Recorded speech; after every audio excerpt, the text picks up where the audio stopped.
I got in S Club Juniors when I was 12. At the time when I entered the world of business and wanted to build my own brand and business for myself, it was really sort of frowned upon. I really have enjoyed the brain exercise of the past 6 years of being a sponge around great people. My Little Coco, we launched in 2020 when we went into a global pandemic. Hello and welcome to the Business Leader Podcast. I'm Lucy McPhee. And I'm Josh Dornbrack, and today we are happy to be joined by Rochelle Humes. You may know Rochelle from S Club Juniors, The Saturdays, or from our TV screens hosting This Morning or The Hit List. Or from her notable business career, such as being the founder and creative director of My Little Coco, one of the UK's best-selling baby and family brands. Alternatively, from hosting her brilliant podcasts, Ladies Who Launch. Yes, her story is one of building resilience, the power of partnerships, and saying no, and much, much more. Please enjoy our conversation with Rochelle Humes. Rochelle, welcome to the podcast. Thank you for being here. Thanks for having me. So I wanted to just talk about your backstory to begin with. Mm-hmm. You grew up in East London. Yes. What was your childhood like? What was my childhood like? It was very busy, I was raised by my mum. She was working a billion jobs, to try and sort of make it all work. Mm-hmm. And yeah, I really have really lovely, fond memories of my childhood. There was lots of love, lots of I don't feel like, I know that my mum's financial position, as I'm an adult, I know how that looked. And there were times that I've sort of, as I got older, I knew that we necessarily couldn't do certain things or couldn't go to certain places.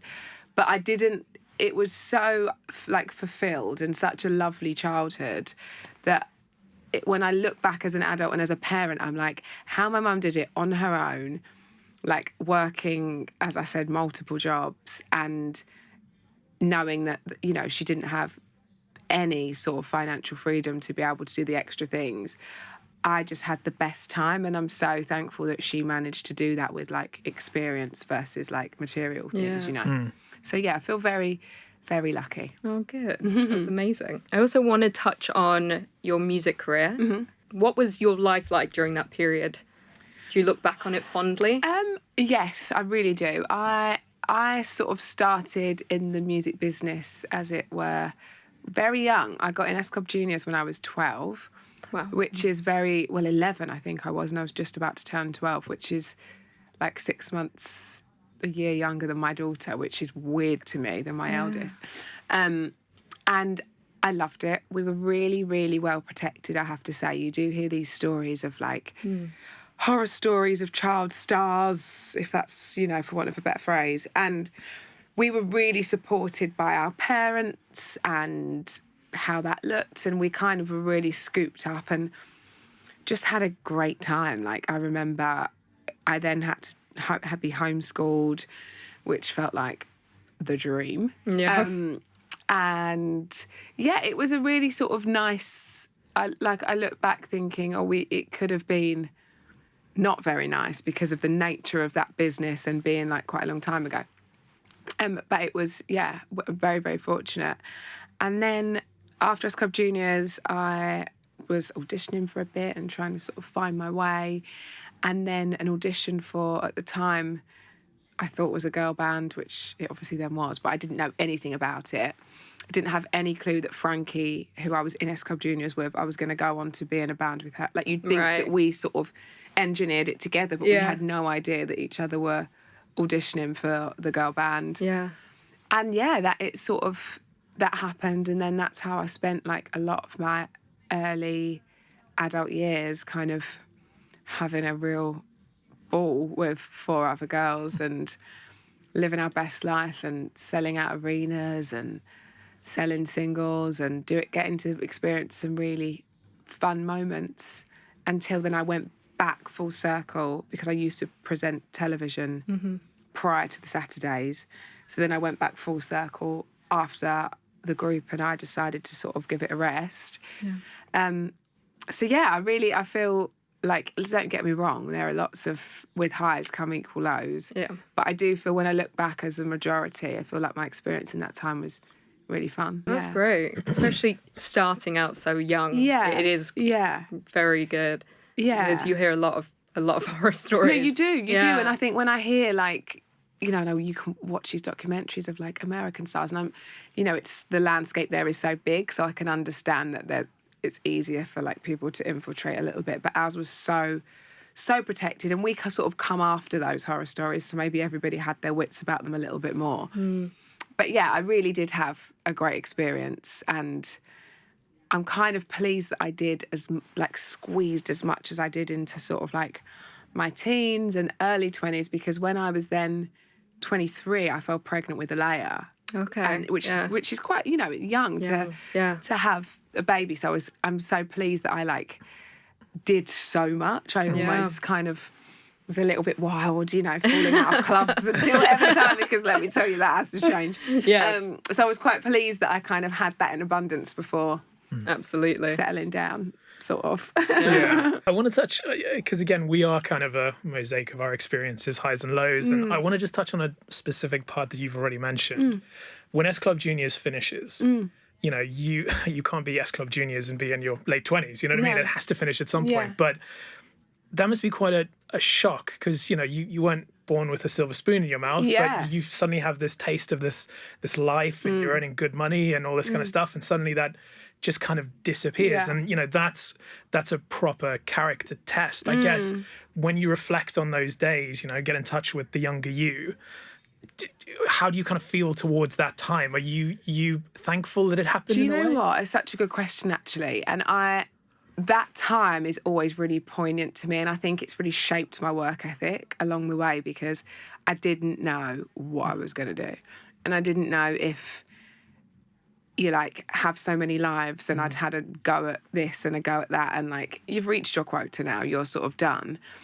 And I wasn't, I'm not, as you said, I don't have a silver spoon in my mouth. I definitely could have played and been smarter, but I wasn't smart in terms of finance. So that sort of space of knowing that I remember it being a friend's birthday and being able to buy them whatever they wanted, and probably better than maybe what their parents did, because I had that ability to do so. But it all sort of goes as quickly as it comes, and then you don't have that, and then you really have to reevaluate. And at the time, you don't realise that they're going to be life lessons. It just feels pretty shit.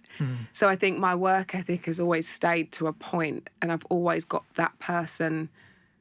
I'm always aware of that person, that I just know how quickly it can all go. So that's always in the back of my mind. I'll always want to be on, because I'm scared of the phone not ringing. But I've sort of become a lot better at that in the past couple of years, because there was a point where I would just be like, well, I should do that, because what if that doesn't happen? And I kind of live in it a little bit more now, where I'm like, look, you kind of have to have that self-belief, in the sense of it's not always a coincidence when things work. It's because I do apply myself, and it's because there is something that's working. Because I think I was treating it quite toxic, where I was just like, we can never be stuck. We can never be. And when you're self-employed, it's just you don't know when the phone's going to ring, right? And everybody has that to a degree. You're going to have that tax bill. You're going to have the next thing. You've got to keep it moving. And as my mum would say, make hay while the sun shines. But I've sort of got better at not leading with that mentality at all times, because it can cloud you a little bit. And that's the thing, when you look at our audience, they're scaling businesses, they may want to be in that almost still leftovers of that startup mindset, where they want to say yes to everything. Yeah. And actually, one of the best things that you can do is really taking a step back, and almost the power of saying no. Did you have to learn that over time? Yeah, and I think that then comes with a bit more financial freedom, and then years of working under my belt, because then you can take stock a little bit more, and everything's relative, right? The more you grow, the more everything moves with you. The responsibility, the finances, the outgoings, it all kind of scales with you. So, but I do think that you really do learn to realise, and it was slower for me, because I think that old girl lives in me a little bit. But I think that your no's are so much more valuable than your yeses.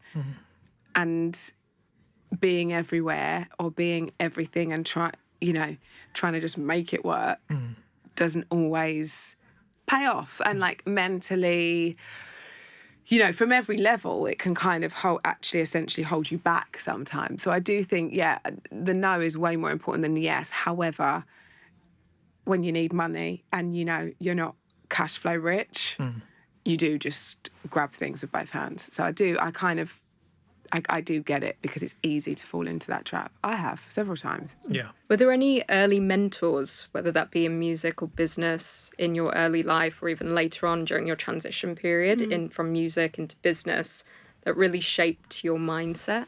Do you know what? I found that leap really kind of humbling. And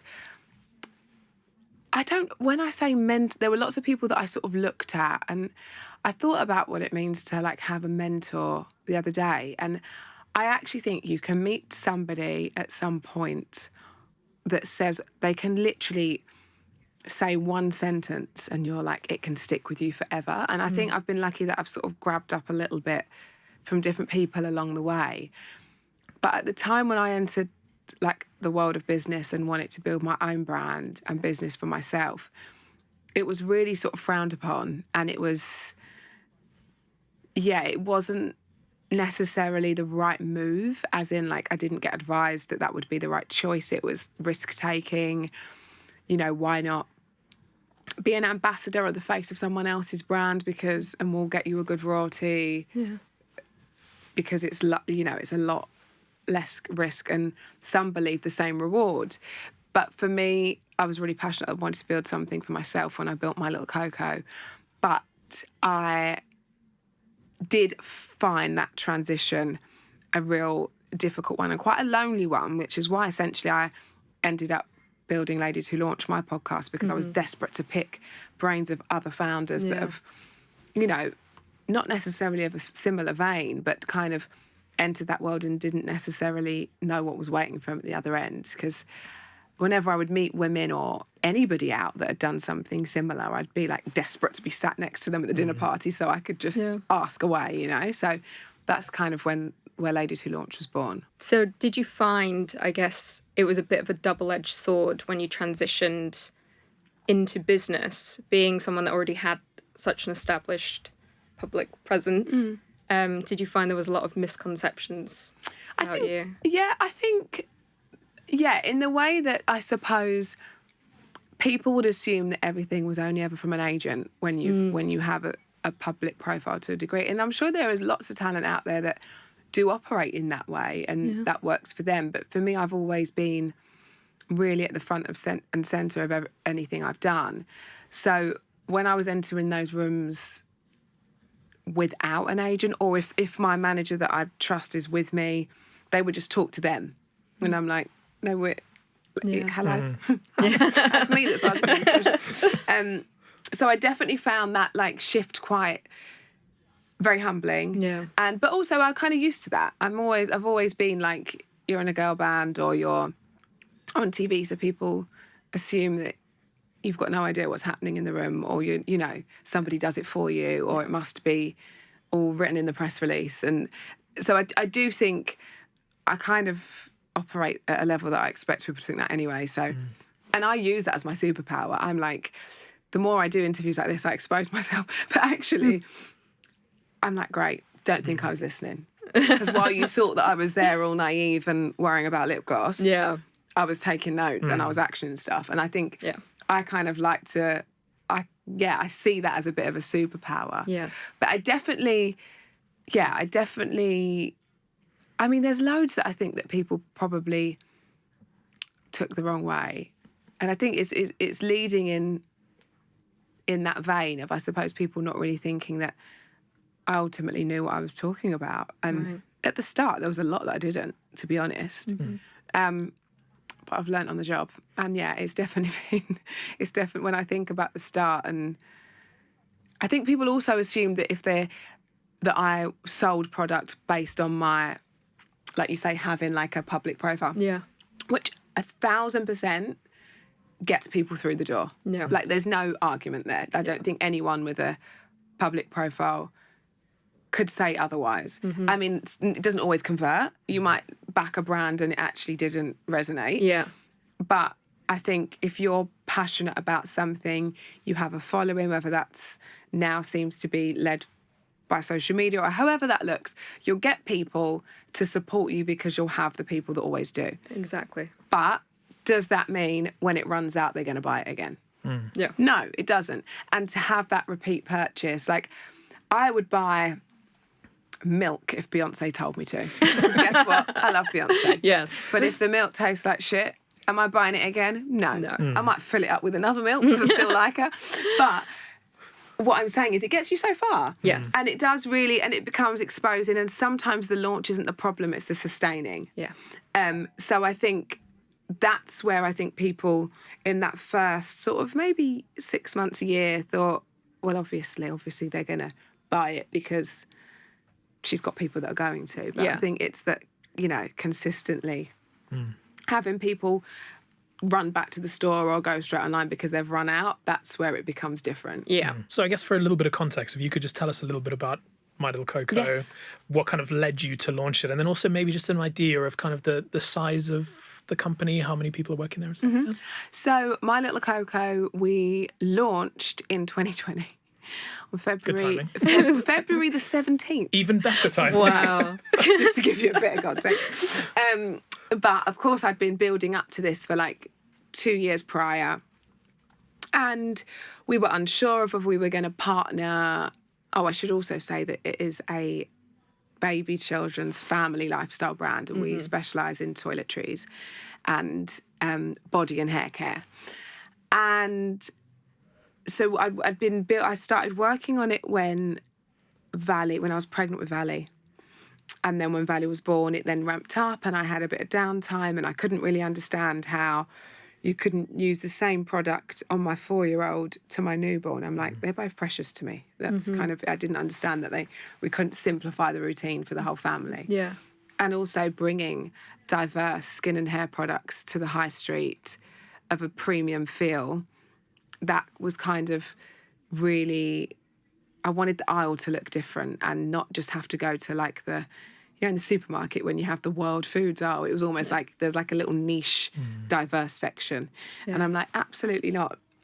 Baby brands should be offering, because, a product that would cater to everybody. Because guess what? If you get the diverse products right, they're going to work for everybody. And it kind of wasn't rocket science.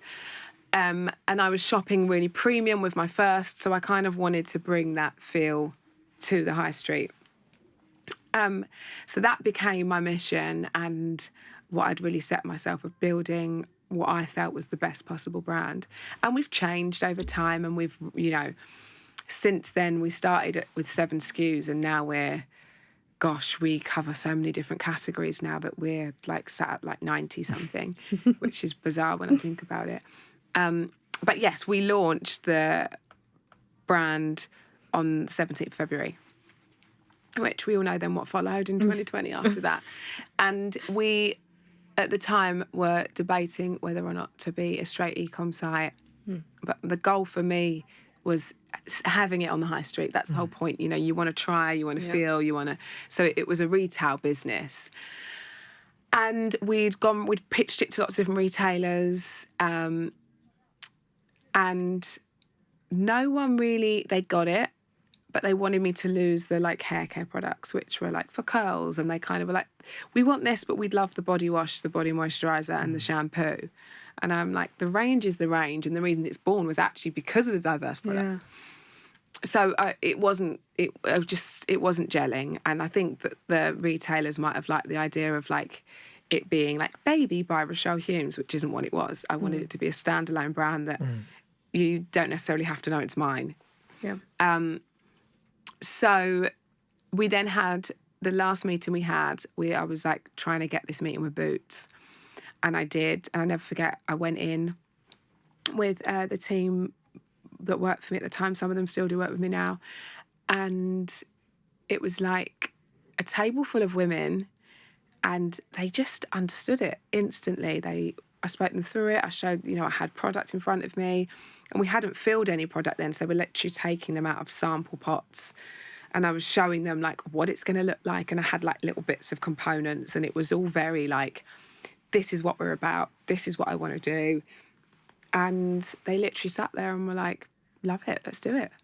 Brilliant. And I was like, sorry. Well, bearing in mind, I've met a lot of people at this point who wanted to take things away. Where's the box? And I was waiting for the like, but we don't love this product. And they just wanted the range in its entirety, like all 7. I'm like, and I didn't want to like sort of fumble the bag and be like, you want all 7? Cool. Yeah. So I was trying to just really see what they meant by that. And that me and the team were sort of looking at each other.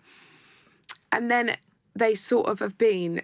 They were my dream retailer, by the way. So they were the ones that I was trying to get the meeting with. Because I'm like, where do you go for products of that nature? You go to Boots. And for me, they lead the market. So it was just such a start of such a brilliant journey. And then it happens. And what really helped me from a financial perspective and from a kind of back-end perspective is by going that route at the time, which I've sort of... People have different routes to market, right? And would I do the same route again? I would. Would I have changed certain things? Maybe. But I really, as I said, wanted it to be in a customer's hands, and I wanted to have that like footfall audience where, you know, a lot of our shoppers are sometimes grandparents because they go in and they're not trying to grab it from a supermarket because they've got the baby in the basket. They're like having a look and taking it all in. And that's the kind of considered customer that I really wanted. But what, from a financial perspective, what helps is that they then forecast that order. So I didn't press go on something, me and the team, without knowing that that stock was catered for. So I think that really did... I was taking less of a risk because regardless if it performed well, that stock was done. Yeah. So that gave me a bit more confidence. It gave me a lot more confidence in the brand too, knowing that the retailer that I really wanted, who dominates that market, believed in it. Yeah. And we're going to put it in so many stores. But it was still a test. They were really getting behind it. They had exclusivity. But it's been a partnership since that I really protect. And we are at other retailers and we have great relationships with them and they stock different fragrances, but I've sort of protected the amount that Boots take because it's a partnership that is really, it's invaluable to us. And when I say about it's kind of an opposite way, normally people would, I suppose, depending on what the product is, launch D2C first and then open up into retail, which in some ways I'm like, yes, we would have probably owned our customer more, but our product can't just be online. Like, I don't know a mum that only shops for baby lotion online because it's something that I want to try. So it kind of, I was really conflicted in a long time what the right route was. But that's the route we took, which actually, when we went into a global pandemic, a few weeks later, meant that A, I took less risk, but B, do you remember that Boots were like one of the only shops that stayed open and the supermarket because they're a pharmacy. So it was like somebody somewhere was looking down on us because remember when you could only walk to a Boots? And then it sold so well, but they really had time to take in a new brand. Whereas I don't think before you'd get that sort of screen time with a customer in that way because we're all distracted, aren't we? Or we're popping in whilst we're getting something else. So it really meant that it felt like a real blessing, actually. And then it ended up performing well, and then we'd ordered again. But what was great is that they forecast that for us. So we literally ordered basically what they told us to. And we were like, okay, well, this feels safe.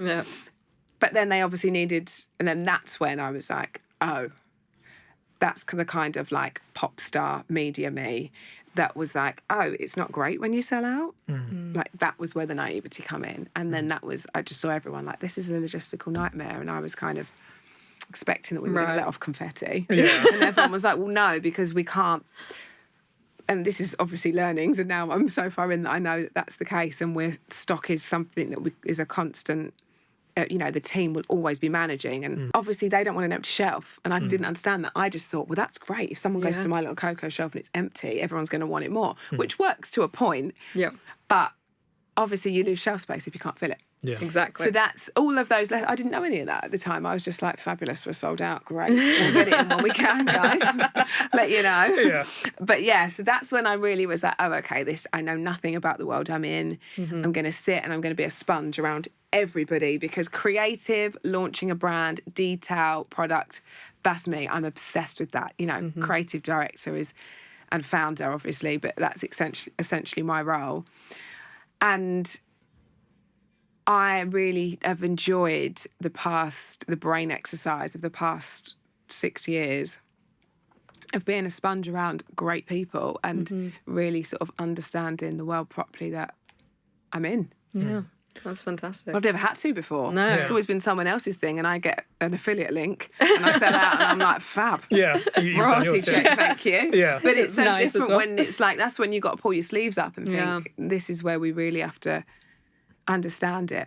Yeah. And I guess speaking on that as well is, how involved are you in the day-to-day operations of the business? Are you kind of in the nitty-gritty or kind of the strategic overseer? I'm in more nitty-gritty than I'd like to be. Right. That's a real change that next year that I'll sort of relinquish myself from. As in, like, it's not, I've learnt on the job, ultimately everything is my decision. Yeah. And that's what I'm ready to shift a bit. I mean, obviously I'll always be across stuff, but even though the sign-off's mine, I still take everybody else's advice, because we're a team and that's what everybody's strengths are and not mine.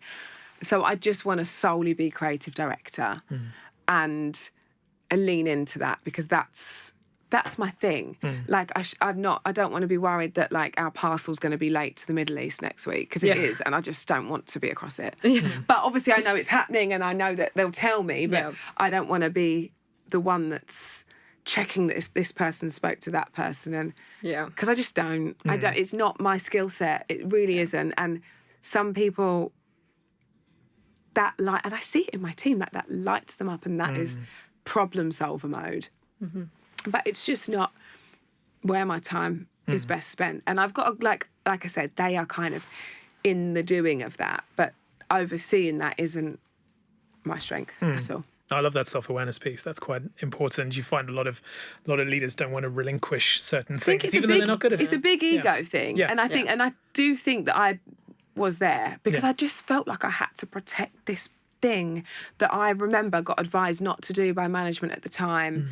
That I come from that vein where you think that, like, everybody might be keeping something from you because you hear these stories about she did this thing and they took this from her, and I kind of had all that for a bit, and it's a real, like, a trust thing, and even like giving trust to I think that just sort of happens in our world a little bit. So when it collides into a world that you have to be trusting of everybody, and of course I love and adore everyone that I work with, but I had to sort of leave my ego at the door, because there's no time. There's absolutely no time for ego. Like, you aren't head of finance for a reason. Like, if there's a budget, I'm going to blow it. Like, my husband will tell you that. So, like, this isn't my... Do you know? And it's being realistic and knowing where I'm best placed. Yes. But I do think in the past year or two, I've really sort of lent into that. Like, I don't think that I'm like this, hotshot CEO, because I'm not. And at one point, and we're sort of really sort of, I'm leaning on other people now, and we're about to hire, and we're in that place in the business at the minute. But at one point I was that, and I thought that was a bit of a badge of honour, but for me it isn't. And for me, I just want the best for my company, and it's always going to be mine. I'm always going to be the founder, and that's enough, and just play to your strengths. Yeah. What do you think has been that biggest catalyst to get you to that point, to get to that realization of, like, I can't be everything to everyone. I need to help someone else lean into their strength? I think experience and knowing that, like, I feel like I've taken it as far as I can take it with my skill set. If, like, I'm really honest. And if I want this business that I'm so passionate about to have legs and legs again and keep doing what it can do, what I know it can do, I'm not the best person to be at the top of the tree. I'm not. I'm my background would say so. And yes, I've really, I'm very proud of what we've achieved. But there's so much more for us to achieve and so much more that I'm excited about. But I know I'm great with product and innovation and creativity and marketing campaigns, and that like sets my soul on fire. And I know how to achieve that and execute that. But other territories and everything, that isn't, it gets to a point where I can ask as many questions as I want. Yeah. It's not my strength. But ego plays into it so much, like you said, because there's loads of people who will, frankly, even if they don't know it consciously, will rather run their business into the ground than, delegate and give it to someone else. Absolutely that. And you just have to be honest with yourself and be like, how much do I want this business to fly, or how much do I want people to think it's me that did it? Yeah. And I think you just have to really be comfortable with having those conversations with yourself. Because I've definitely been there. And I'm like, look, it isn't that. Yeah. And if somebody else is helping you steer this ship in the best way possible, and the brand that you have founded, and it's now skyrocketing because you're not going, I can do this and that, what's better? Yeah. Yeah. I want to just touch on the fact that you have 90 SKUs, which is a crazy amount for a business that's, only been going for kind of 5-6 years. We're streamlining that now, though. We're pulling back. I was just about to ask, how much self-reflection do you have? Because, that is a lot, and you always need to be consistently kind of reviewing things, but you've already mentioned that you're streamlining it. What kind of makes you... Well, this year has really been we haven't had any new MPD this year. We've had no MPD, which we've never had since we launched, but it was really important. I'm saying that as of at the end of the month, we have something new. But up until the end of October, we didn't enter anything new into the rebuilds. And we have rebranded. We have sold through stock with, I say old artwork. You guys might not even notice the update, but for us, it's been like a big thing.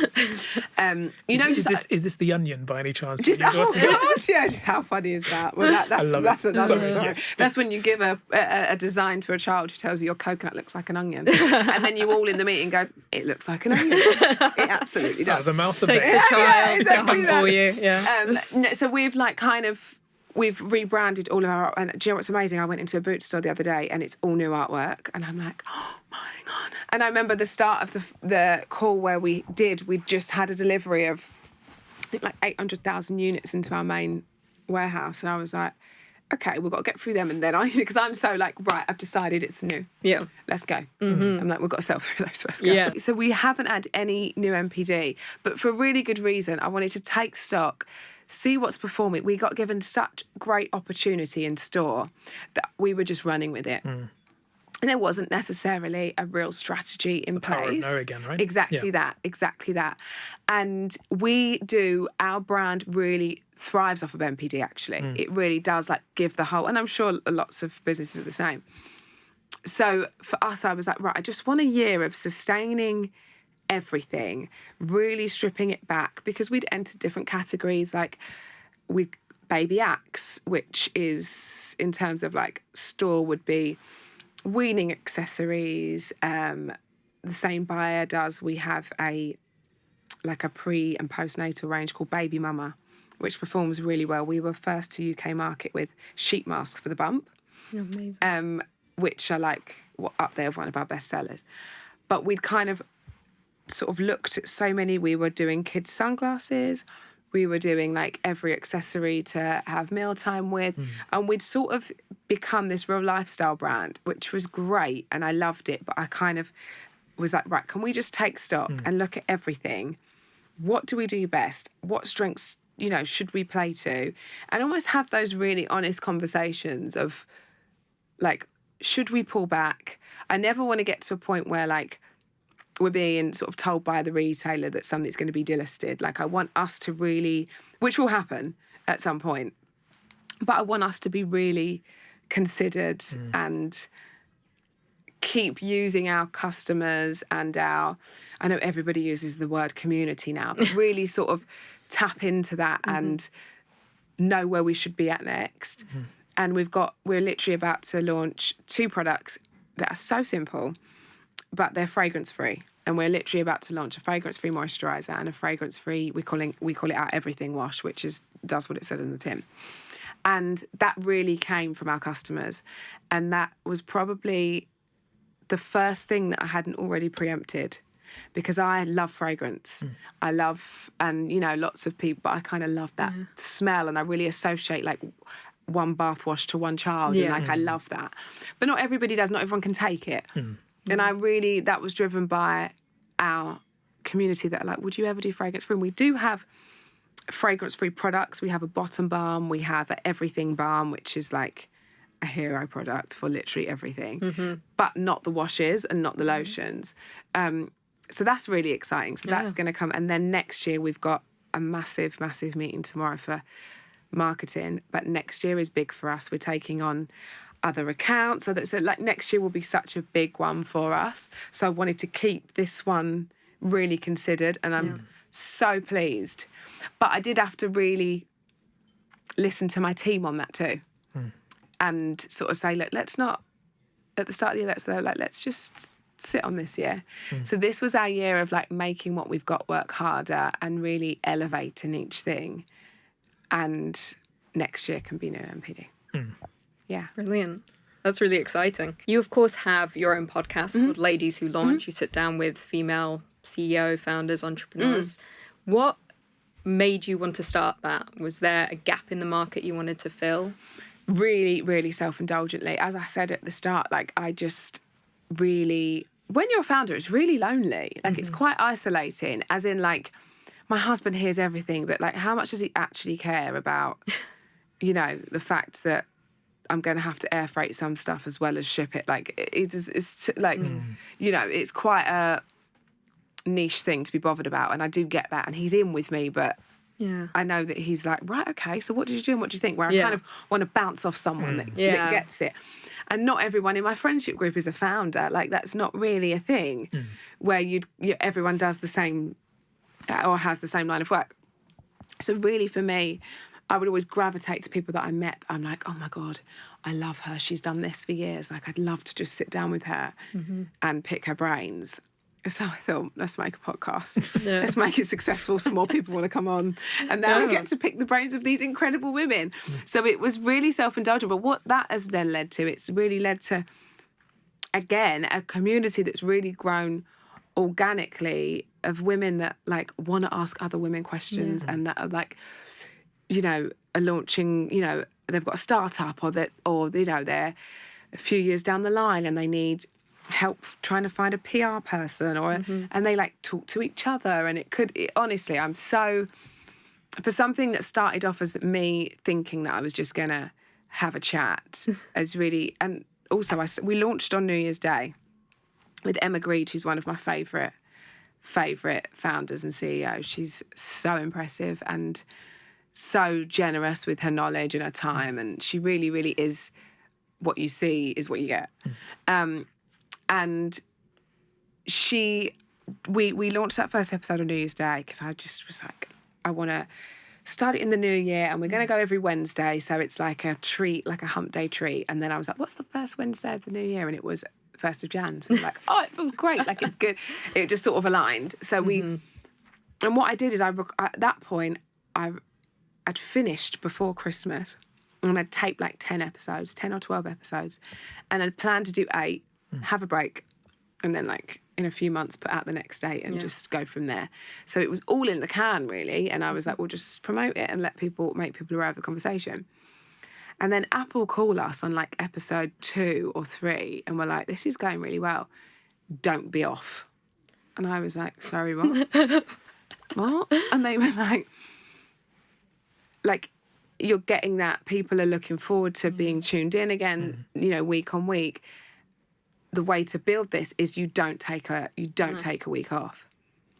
So I'm like, okay. So we've got almost 2 we were calling them series. I mean, we just don't even say that anymore.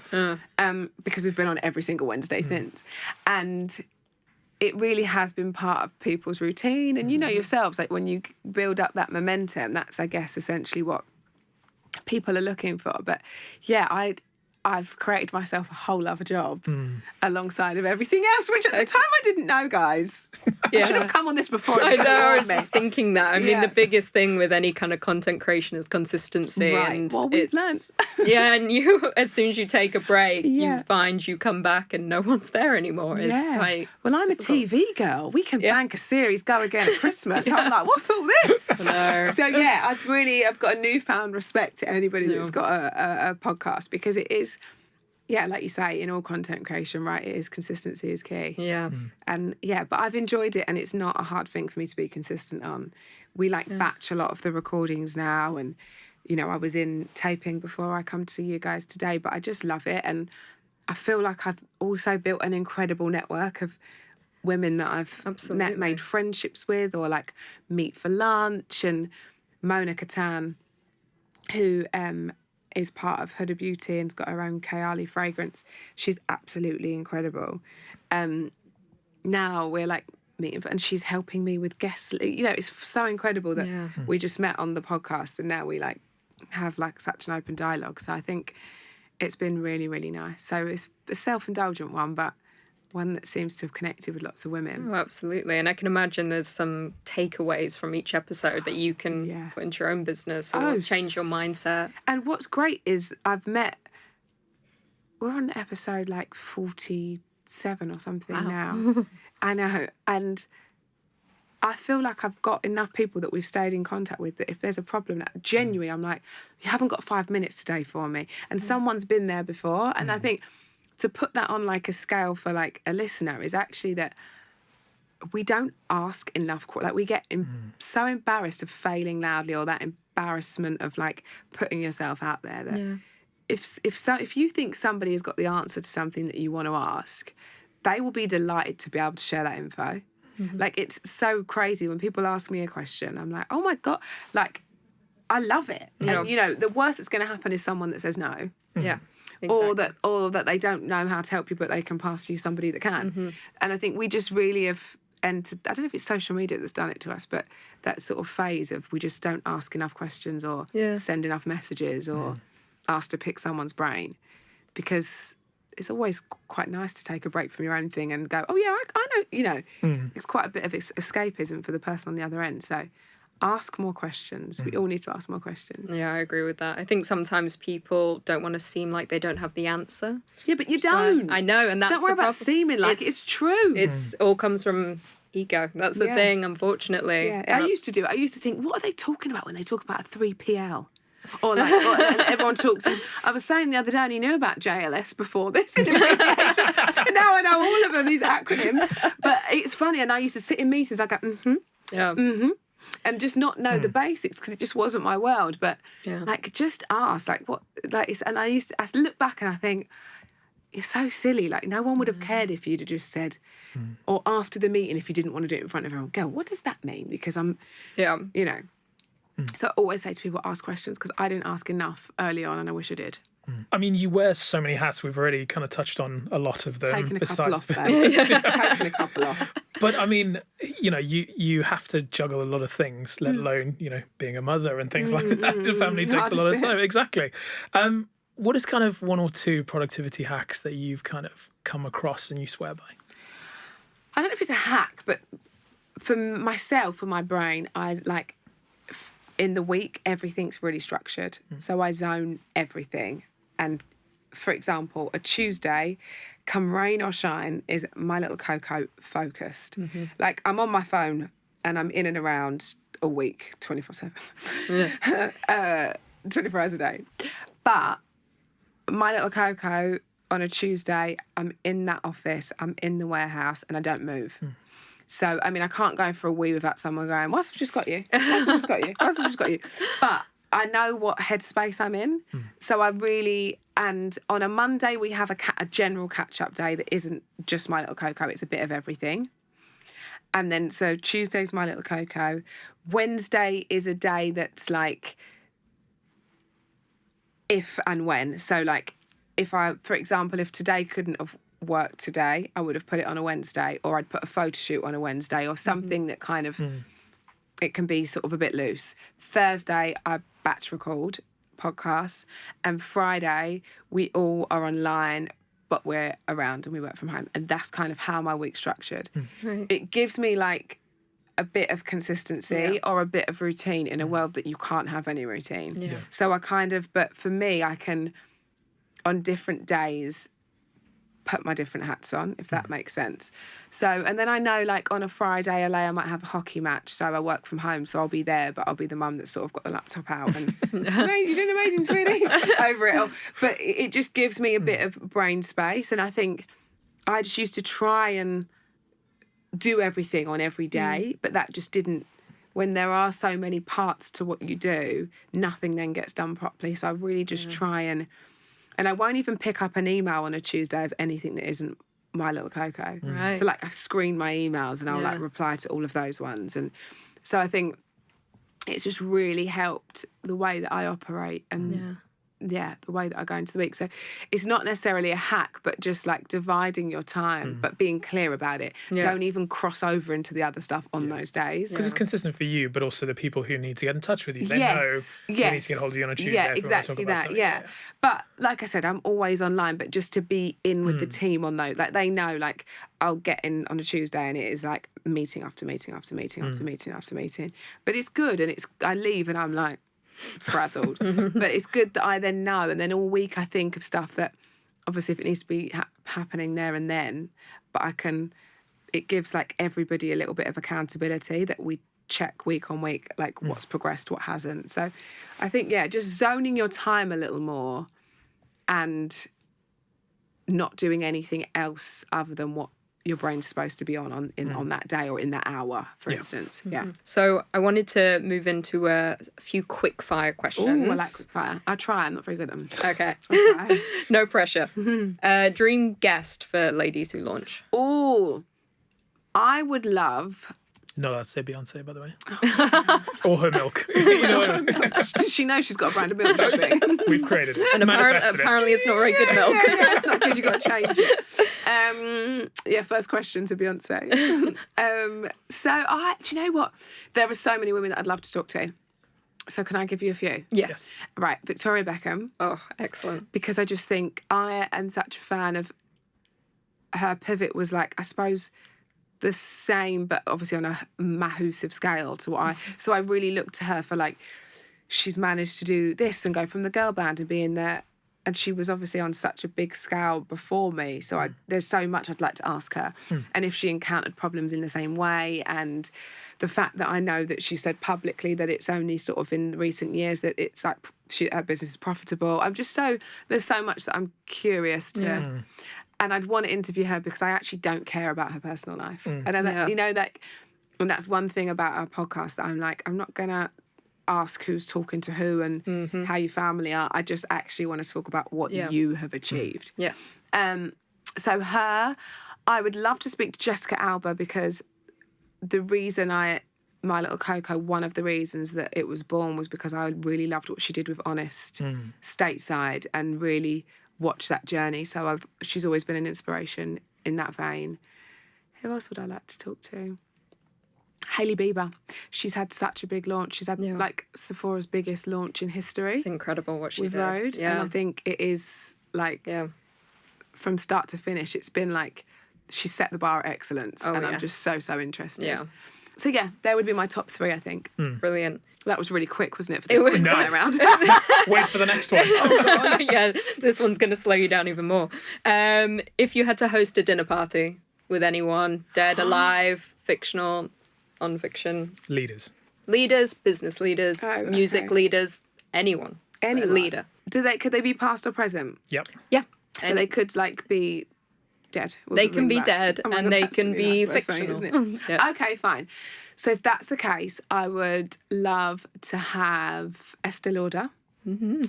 I would love to have Jo Malone because they have I love Jo anyway, but they have a relationship. She was a big part of Jo's journey. So I know they'd sit together nicely. Yeah. And I'm obsessed with Estee Lauder. I would like to have Sarah Blakely.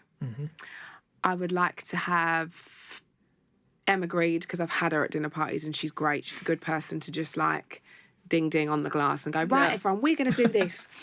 I would like, I'm picking all women. Is this okay? No, that's absolutely fine. I would like to have Beyonce, sorry. Yeah. I've got to apologise for the milk stuff. She's a leader. She's a leader. You've got to say it first. You've got to apologise. Yeah, exactly. It'd only be fair. I would also like Oprah. I would like, God, this is a really good dinner party. How many people am I having? Great. I mean, I didn't specify 5, but we can expand the table to 10. Okay. Right. So how many would have I just done? I feel at least Estée Lauder, 6. Jo Malone, Emma Green, Beyonce, Sarah Blakely. So and Oprah. And Oprah.